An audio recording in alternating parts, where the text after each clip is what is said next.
What happens when you try to expand a brilliant zombie trilogy with a parallel story that just doesn't quite measure up?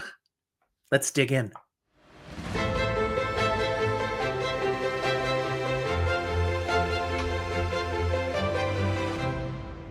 Hey there, everyone. Jim here with Fantasy for the Ages, the channel that I host with my son Zach, where we talk about fantasy, science fiction, horror, and other nerdy things we enjoy. Today, it's just me, the father, bringing you a book review. As always, don't forget to hit that like button. Subscribe to the channel if you haven't done so yet, and click that notification bell so that you'll find out whenever we drop new content. And of course, a huge thank you to our Patreon supporters. You make what we do continue to be possible. And if anyone else wants to join the party, check out the link down in our show notes. Today, we're talking about Feedback by Mira Grant. This novel was published in 2016. It's part of the zombie apocalypse, political thriller, science fiction horror mashup that is the Newsflesh series. Now, technically, Feedback is book 4 in this series, but it's really a parallel story happening alongside the events of Feed, book 1 in the original trilogy. So if you're going in, don't expect a continuation. It's a side path. In Feedback, we follow a brand new group of bloggers. Because remember, in this universe, bloggers are the lifeline of truth in the post-apocalyptic, zombie-ridden world.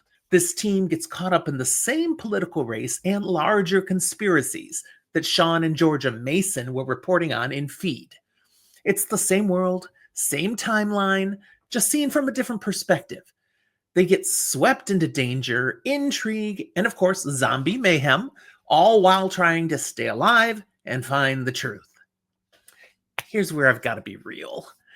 I was disappointed. The original Newsflesh trilogy is phenomenal. I've covered it in another episode here on the channel. And the novellas, the short stories that Grant also sets in this world, nearly all of them, amazing stories.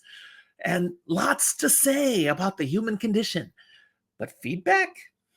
It doesn't add anything truly compelling to the story we already had in the original trilogy and supplemented by the other stories. Instead, it felt like a vehicle to advance gender fluidity as the central theme. Now, let me be clear. I have no issue with an author valuing inclusivity and diversity. It can be powerful when it enriches a story.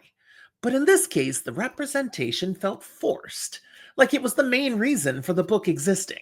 And when the plot takes a back seat to advocacy, it hurts the storytelling. For me, that actually diminished the quality of the novel. And that's the last thing an author wants when tackling such important topics. So, my verdict? I don't really recommend Feedback. For most fans of the brilliant Newsflesh trilogy, this one will likely feel like a letdown. That said, here are 3 reasons you might still enjoy Feedback. Number 1, you just can't get enough zombie apocalypse fiction, no matter what shape it takes. Number 2, you crave fiction with LGBTQIA protagonists, especially those who are gender fluid and non-binary.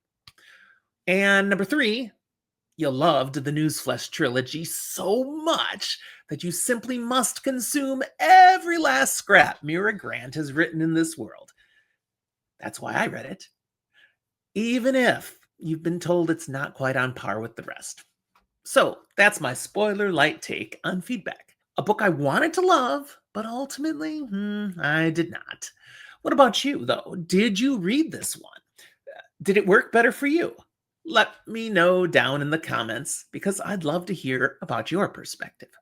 And again, thank you to our Patreon supporters, and let's give a shout out today to a few more of them.